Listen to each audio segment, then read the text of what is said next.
And by the way, he just got peace in the Middle East about 30 minutes ago. I'm not sure if you saw that. Hamas just agreed to the terms, and that means this conflict is over. 30 minutes ago. That's big.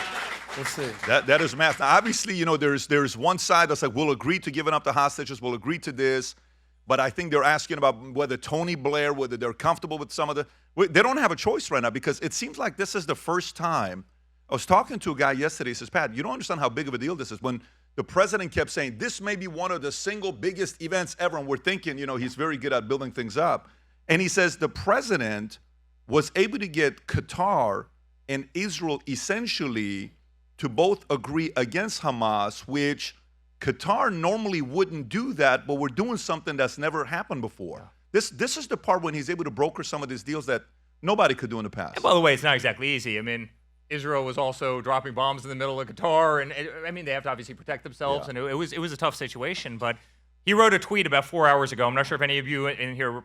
He goes, if Hamas doesn't give back the hostages by 6 p.m. on Sunday, all hell will break loose. And I say that in the most aggressive way I can possibly say that.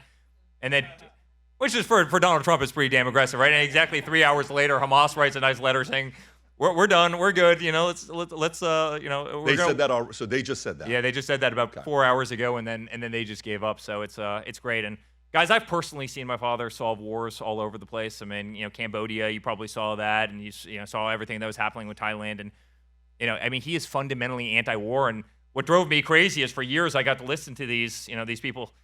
Donald Trump can't. Hillary Clinton, do you remember this? Donald Trump can't be trusted with a nuclear trigger. He doesn't have the stability. This is like the one guy who doesn't want to go to war. He wants to have the greatest military in the world. So if you ever had to go to war, you end it so damn quickly that their heads spin. But he's the one guy who just never wants to bring America to war. He believes in life. He believes in, not having young kids killed for no reason whatsoever. He doesn't want to spend trillions of dollars of U.S. taxpayer dollars, rebuilding countries on the other side of the globe. And I'm proud of him for that.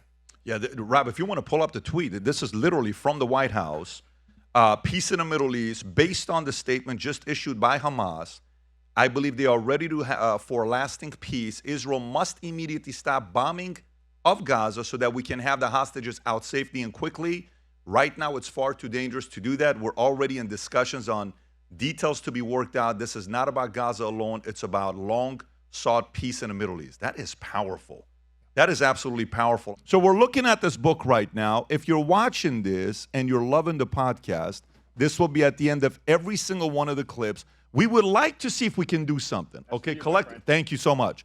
I would like you, if you're watching this, to go support Eric Trump. We're going to put the link below. Buy a copy, maybe buy 2, maybe buy 5 and gift it to somebody. It's number 30.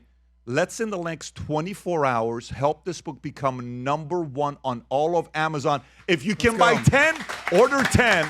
Let's send a statement. The book comes out October 14th. If you enjoyed this video, you want to watch more videos like this, click here. And if you want to watch the entire podcast, click here.